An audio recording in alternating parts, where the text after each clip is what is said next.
to Joe.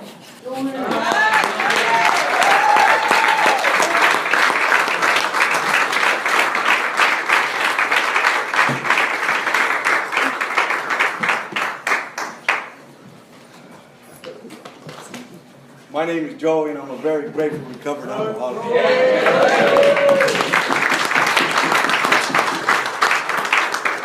And it's only by the grace of God and how this program works that I'm alive today, and I'm very, very thankful. A wise man once told me, dress for the job you want, not the one you got. But then somebody told me my tie was outdated, and I said, well, make the old timers feel comfortable.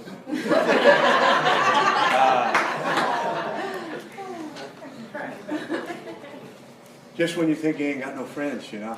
I'd like to thank all you guys for showing up tonight. My Beechwood family, and also the Winter Circle for having me. I'd like to thank Karen for inviting me. You know, Karen called me up and she said, Joey, hey, I was wondering, yeah, I'll do it.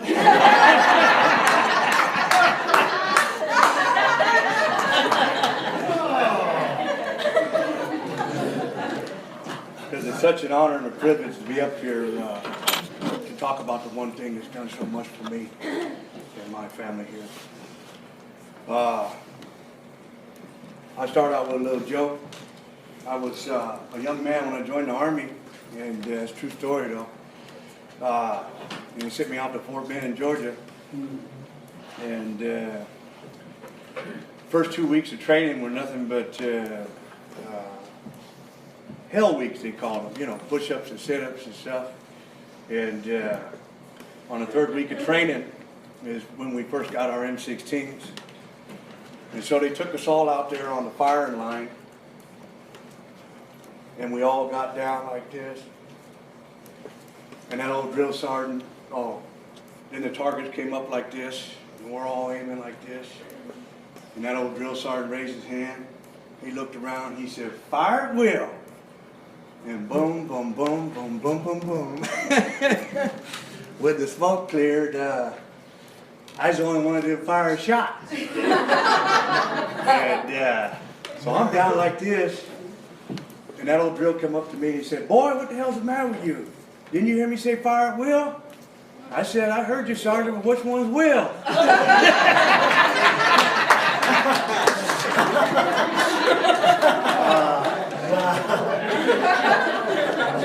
And that's about how dumb I was when I got here. But let me give you guys some advice. Stay dumb in this program, because we outsmarted ourselves a long time ago. Why am I here tonight? You know, I read something the other day, not too long ago. And I know some of you new people probably not too familiar with this. But there was a group of people called the Oxford Group. And we actually owe our origin to them, believe it or not. And there was a reverend there that was pretty much in charge. And his name was Reverend Sam Shoemaker. And he was a big influence in our program. He was a mentor to Bill. In 1960, he actually spoke at an AA convention. Imagine that, a reverend speaking at an AA meeting. But anyway, after he got done, one of the members there went up to him and said to Sam, I like what you had to say. And old Sam, it was tough love in them days. Old Sam looked at him and said, you ain't supposed to like it. Get out there and do something about it. And so, where a lot of my passion comes from. Let's see, where was I at? I told the joke. Okay. I was actually born here in Atwater, believe it or not, in 1973. Beautiful area.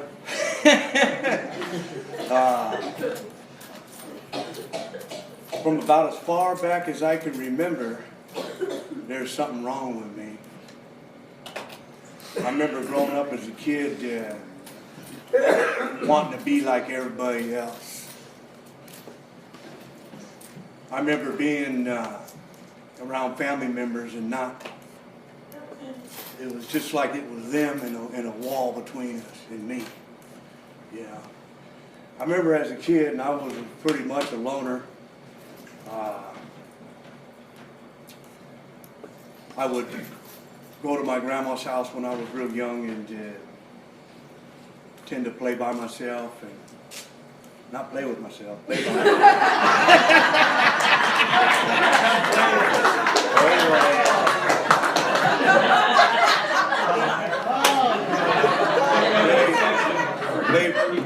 Play by myself and building forts in the almond orchards that were around here and stuff like that. I remember thinking, I wonder if I'm the only one alive on this planet. You know? If all the world is just made up for me. You know?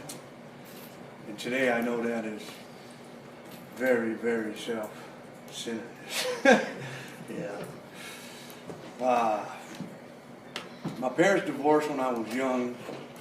Wasn't a lot of drinking in my family. I mean, I had one side of the family were construction workers, and they had their beers after work. But other than that, it was nothing serious. But my parents divorced and got bounced around a lot. Always staying with a different family member.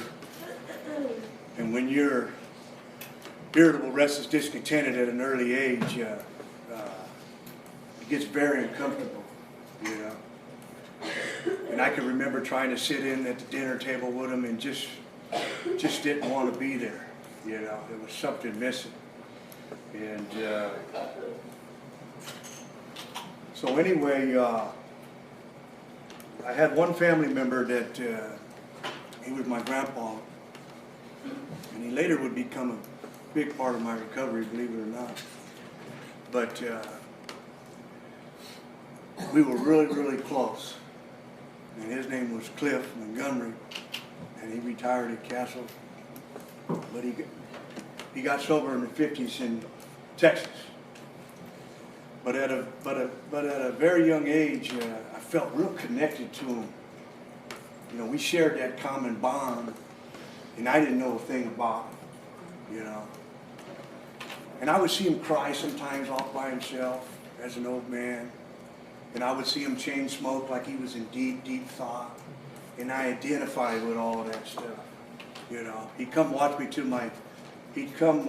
the Little League games. And he would never sit in the stands. He'd pull all the way around the back and sit. Them days you could pull the car around in the back and watch the game from the car and smoke cigarettes. And just in his own world, the same one I was in, you know. And really, really identified with that.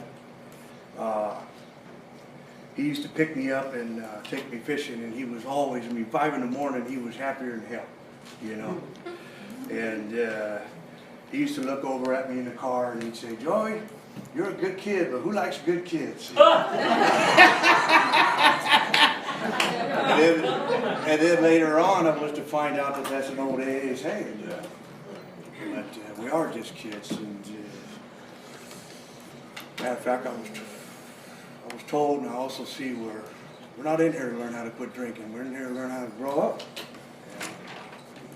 But anyway, so my parents were divorced, and every summer I'd have to go down to Southern California to my dad's. And they put me on, you know, my mom and dad, they were, I don't know, I love them now. But they put a young kid like me on a Greyhound bus here in Merced, and then I'd go through LA and all that stuff at 10 years old, you know. And when you're irritable, restless, discontented, and you're scared of everything, very uncomfortable. You know, I always hated going, but we had to go. Well, this one summer in 1989, I remember like it was yesterday. And my father poured concrete, and when we went down there, you had to work. And we came in from the job late June 1989. Never forget it. And I went into the house. I went towards the hallway. I was going to get undressed and take a shower, and the telephone rang.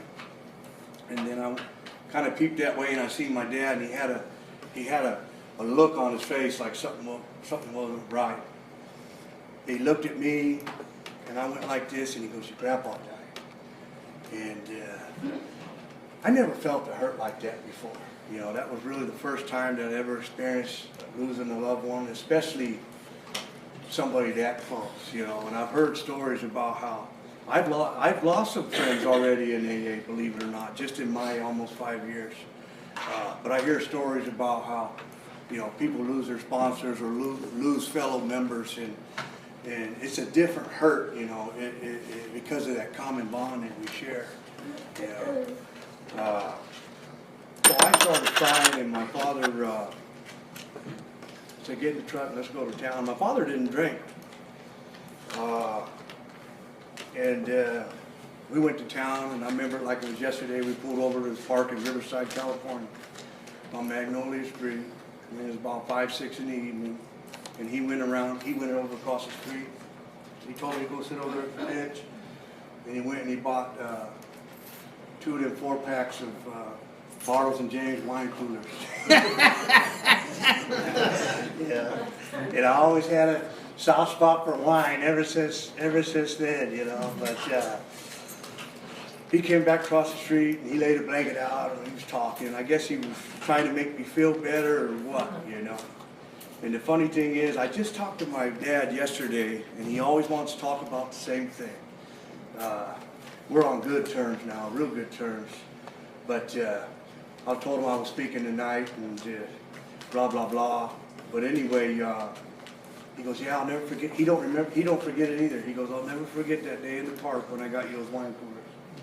There was something different about the way you drank them, you know." And normal people looking in on the inside, they're scared of us, yeah.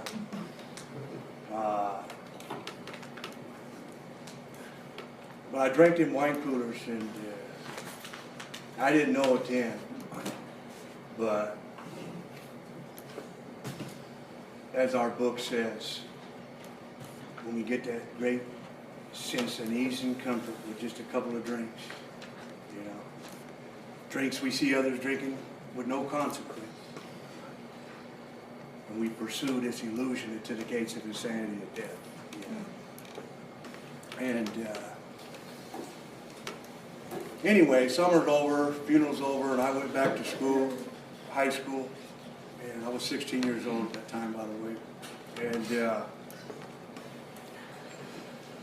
from that point on, I was different. Alcohol did something to me, you know.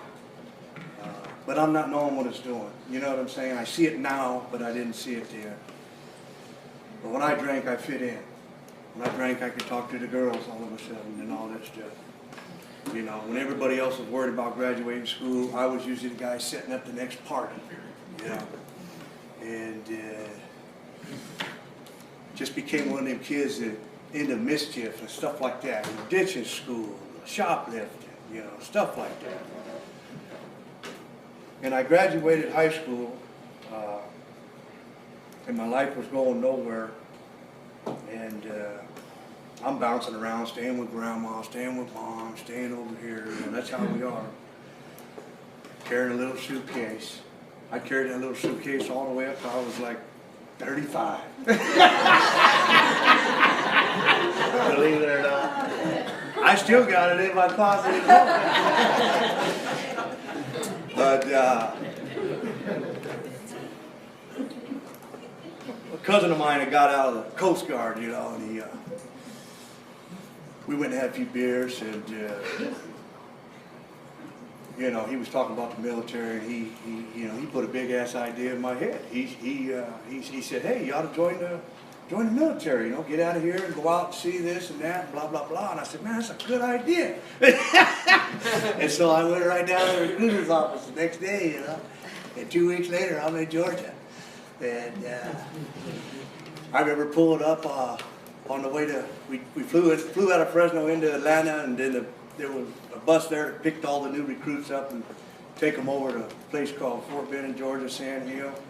And I remember pulling up in that bus, And I got my 49er hat on backwards, you know. And I look out the window, and here's these